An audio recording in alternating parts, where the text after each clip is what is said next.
How's everybody doing? Welcome back to another episode of the Banker Next Door. I am your host, Dr. Joe Berquist. Today, we're going to be doing another episode of the Crypto Series. This is Crypto Series Part 18, and we're going to be going a little bit rapid fire here today because I have a whole bunch of articles. We're going to be looking at updated bank regulation, potential policy changes. We're going to be looking at different crypto scams going on around the world. We got hacks, we got pig butchering, we got all kinds of stuff. We're going to be looking at a company called MicroStrategy and kind of some of the things that they're doing. And then we're going to cap it off by basically saying that how crypto could be potentially vulnerable to quantum hacking. So got a whole slew of interesting stuff here. So what I want to start off with first is some updated policy stuff. So the OCC issues new crypto asset guidance. So the OCC issued new guidance to crypto asset activities that rescinds previous guidance that said banks must demonstrate to the satisfaction of its superior office that they could engage in permissible crypto asset activities in a safe and sound manner. The OCC, which withdrew from joint statements issued with the Federal Reserve and the FDIC, said in its new guidance, which is outlined here on the page here. So, reaffirms that the crypto asset custody, distributed ledger, and stablecoin activities discussed in prior letters are permissible, is intended to reduce burden, encourage responsible innovation, and enhance transparency. And then finally, will ensure that bank activities will be treated consistently regardless of the underlying technology. So this is a big change, and this clearly is signaling to banks that, hey, if you want to, dip your toe into the crypto sphere a little bit, you're kind of, we're not going to, we're not going to come after you. We're not going to beat you up. So that is a huge change there. I also want to point out a couple other things. So the SEC directs agency to reconsider crypto safeguard proposals. So the Securities and Exchange Commission acting chairman, Mark Yaida, said he is directing the SEC Crypto Task Force to reevaluate the proposed safeguarding rule, which would expand the agency's custody rules to include crypto assets.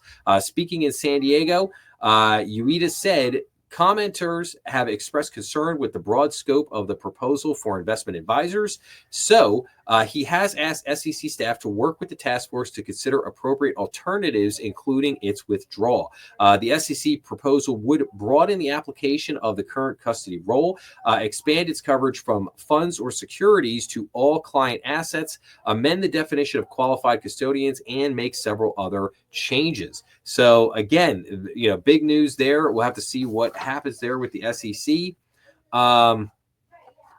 So the Senate came up with a new bill, which is called the U.S. Stablecoins Genius Act, and this is Bill S-394.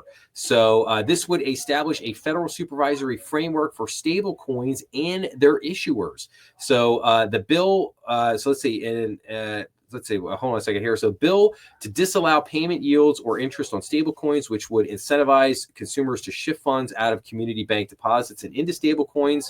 The framework would enable community banks to utilize payment stablecoin reserve funds held as deposits to provide credit to their communities, and lawmakers must ensure avenues for not created to grant non-bank payment stablecoin issuers access to Federal Reserve master accounts, which would create systemic risk and put highly regulated community banks at a significant regulatory disadvantage. So those are items that are being asked for by basically bank associations. They're basically saying that, hey, these are the things that we want in this new Genius Act that is being proposed here by the U.S. Senate. So we will have to obviously keep an eye on that stablecoin legislation. And then finally, a bill was reintroduced in the House, which basically advocated, which was a CBC, central bank digital currency, and this was called the CBDC Anti-Surveillance State Act, or HR 5403. And this act would prohibit the Federal Reserve banks from offering products or services directly to individuals, maintaining individual accounts, or issuing a CBDC to individuals or through an intermediary. Prohibits the Federal Reserve and the Federal Opens Markets Committee from using a CBDC to implement monetary policy. I love it, But again, we will see what happens. It was just reintroduced into the House. It obviously has to pass the House. It has to pass the Senate. It has to get signed by the president into law. It's got a long ways to go. So, but a lot of interesting, we got policy changes from the OCC. We got the SEC looking at stuff. We now have a stablecoin bill running through the U.S. Senate. We have an anti-CBDC bill running through the House. So a lot of interesting legislation being proposed, policy, guidelines, things being rescinded, things being proposed. So a lot of happenings here right now in the crypto world, a lot of activity going out there. But if you want to check this out, you can go to the OCC's website here at www.occ.treas.gov to get, any latest announcements from the OCC. But okay, so that being said, let's take a look real quick. So what are some of the other things going on? So now this is back from December, but I just wanted to point something out here. So this was Jump Trading. That is a high frequency trading firm, basically a hedge fund. They raked in crypto profits, and now it's paying $123 million penalty. So the regulators fine a unit of the high-speed trading firm over its dealings with disgraced crypto tycoon Do Kwon. So Jump Trading Group was a big winner during the last crypto bull market. Now a unit of the high-speed trading giant has agreed to pay $123 million to settle an investigation stemming from its dealings with disgraced crypto tycoon Do Kwon. Now, here's what I find interesting. So they finally nailed Jump Street, and this all had to do with the failure of Terra USD and then their token Luna. I've reported in that on some of the first episodes on the crypto series. So if you want to get the down low on all that happening, but here's the interesting thing with Jump Trading Group. Who worked for Jump Trading Group? Oh, that's right. There was a very interesting gentleman named Sam Bankman-Fried who worked for Jump Trading Group. And Sam Bankman-Fried went and started FTX. And then who was one of the main companies he was dealing with? Oh, that's right. Jump Trading. Ah, I see. We were beginning to tie a few of these things together. And I don't believe here in this article that they mention I think this is all about basically the failure of Terra and stablecoin Luna. I'm trying to see here if they actually mention SBF in this article. I don't think they do. No, don't mention the fact that this is like Sam Bankman-Fried was a trader for these guys. It came out, and then our good friend, that's a mugshot for you right there, isn't it? Wow. So SBF is now, he is now working on trying to get a presidential pardon. He went on Tucker Carlson and did an interview. If you haven't had a chance to watch that, check it out. It's a very interesting interview. Mr. Bankman-Fried apparently he's with Diddy in his cell. So that they're bunkmates. That's got to make for some very interesting conversations. But I found this article very interesting because, and obviously the interview very interesting because one of the things that happened was, Sam Bankman-Fried, SBF, he donated super heavily to politicians, particularly the Democrats. He was the second largest donator to Joe Biden's campaign in 2020 for president. Sam Bankman-Fried himself, a big Democrat. His parents, who were both lawyers, law professors over at Stanford, both big major donors to the Democrat Party, Democratic operatives, if you will. But they, expunged all this at the trial. They didn't want to get into all the money that he had been pumping into politics. Now, obviously, I think first and foremost, he was trying to buy basically favorable legislation for crypto exchanges in particular, i.e. FTX, so that he could, continue to propagate or really get deeply into the U.S. market. That didn't work out for him. Now he wants to change his tune. Now all of a sudden he's a Republican and he supports Trump. And oh, by the way, I did give a little bit of money to Mitch McConnell and some of the Republicans. But yeah, and he's doing all this in the hope of, the Democrats were bad. I noticed that now since they shafted me and they got me sent to prison and all this stuff. And don't forget, FTX was caught red-handed funneling, laundering money for Ukraine in cryptocurrency, basically. So we were sending money to Ukraine, and the Ukraine was putting it into Bitcoin, crypto, that was being laundered through FTX back here to the U.S. to said Democrats. Okay, and he was caught with that, and that's what they did not want to come out at trial. They did not want that piece of this story to come out at his trial. And that's why they dropped the charges. But now, Sam's out there like, oh, hey, they shafted me. I actually think they did him a huge favor by not bringing that out of trial, because I think it would have even been worse for him. But whatever, I digress. But anyway, so now he's on this whole campaign. He wants to get back out. It ain't happening. He's going to be sitting in jail for a long time, as he should be. And, but like I said, interesting story nonetheless. So here we have another great one. So how the biggest crypto hack ever nearly destroyed the world's #2 exchange. So one of the big crypto exchanges, Bybit, survived thanks to emergency loans from its peers, but questions over crypto industry security linger. So again, here's another crypto exchange that almost goes down in a blaze of glory, just like FTX. These guys are hanging on by their fingernails right now. So the crypto industry came face to face with its biggest adversary last month, and it wasn't onerous regulation, hyped coin launches, or even Sam Bankman-Fried. On February 21st, a ring of North Korean hackers pulled off the largest crypto heist ever, imperiling Bybit, the world's second largest crypto exchange. By late evening Singapore time, a group called Lazarus had absconded with 1.5 billion. Bybit is based in Dubai and operates out of Singapore. U.S. customers aren't permitted to trade on the platform. At a time when the Trump administration is promoting cryptocurrency as a critical U.S. industry, North Korea's hacking army has emerged as the #1 since 2016. North Korea has stolen more than $6 billion in cryptocurrency, according to Chain Analysis, a blockchain analytics company. The White House is preparing to host its first ever crypto summit, which it did. But crypto players rushed in to bail out Bybit in the critical hours after the hack, averting an even bigger sell-off. Bitcoin tumbled below 80,000 the week after the hack, down from nearly 95,000. But the episode might prove just as damaging to crypto's reputation as the collapse of Bankman-Fried's FTX in 2022 or the 2014 hack of another offshore exchange, Mt. Gox.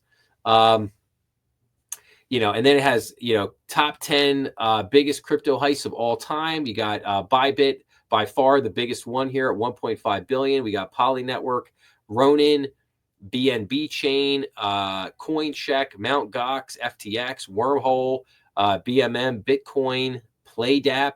So again, you're selling me on this idea, or the crypto industry is trying to sell me on this idea that, oh, hey, it's all safe, it's all good, right? Here's another interesting article: how a young mayor turned her town into a hub for pig butchering scammers. Wall Street Journal got rare access to a criminal enclave in the Philippines from which Chinese gangs targeted people around the world, including Americans. So here was a Philippines operation where they were just running thousands of pig butchering scams out of, just crazy stuff here. And we'll keep on rolling. Getting cheated in a video game led him to a world of online crime. At 16, Ricky Handschumacher was a high school baseball star. A decade later, he was facing federal prison for stealing cryptocurrency. So Ricky Handschumacher first stepped on a path that would earn him millions of dollars in stolen cryptocurrency, and a run-in with the law happened during a game of Halo 3. His Xbox screen went blank for a few minutes while he was playing the futuristic first-person shooter game that pits humans against aliens. When it returned to normal, he had been killed. He was the victim of a form of video game cheating called standby. A gamer friend on his high school baseball team told Handschumacher about an online forum where he could learn how to use this technique, which he began doing within a few days. Just 16 at the time, he had unwittingly stumbled into a compelling and chaotic community, eventually known as the COM, that was pushing the limits of online behavior.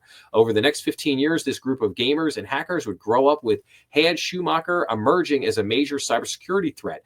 They developed techniques that would wreak havoc on American technology and telecommunications companies while earning some members millions of dollars in theft and extortion payments. So, hey, man, leading to Xbox, playing your Xbox led you into the world of crypto fraud.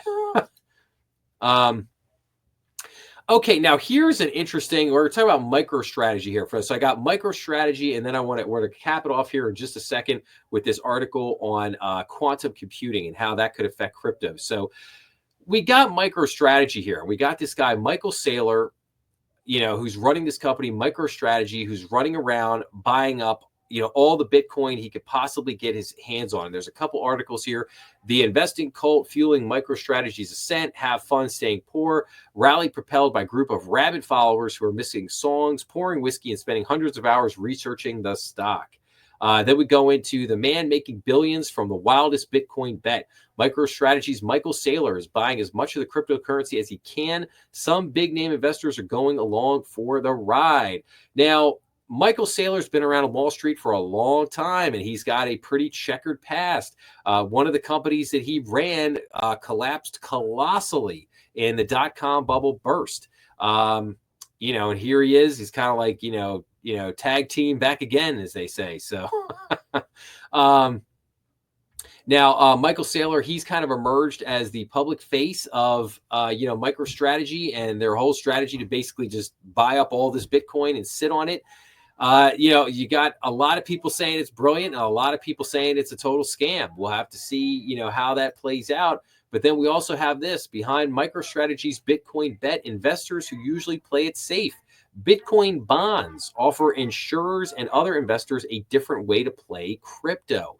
So Michael Saylor and his company MicroStrategy are making a massive bet on Bitcoin. Their biggest backers include an unlikely group of insurance companies, mutual funds, and other usually conservative bond investors. The software company turned itself into a Bitcoin whale and now owns about 48 billion of the cryptocurrency. It funded those purchases partly by selling convertible bonds, debt that can eventually be converted into shares if the stock price rises to a specific level. Last year alone, MicroStrategy issued 6.2 billion of convertible debt, the most ever issued by a single company in a calendar year, according to Bank of America. Perhaps not surprising, MicroStrategy's most recent convertible bonds promise investors no interest and require the stock to climb 55% before converting into shares. Yet demand from investors has been rabid. So again, fascinating following this. We'll have to keep an eye on this. Now, I want you to also remember that if the company goes to zero, those bond investors get zero. So this only pays off for them if the stock continues to dramatically shoot up. And then, okay, finally, our last thing here, a looming threat to Bitcoin, the risk of a quantum attack. Researchers warn a quantum computing attack on cryptocurrency could cause trillions in losses.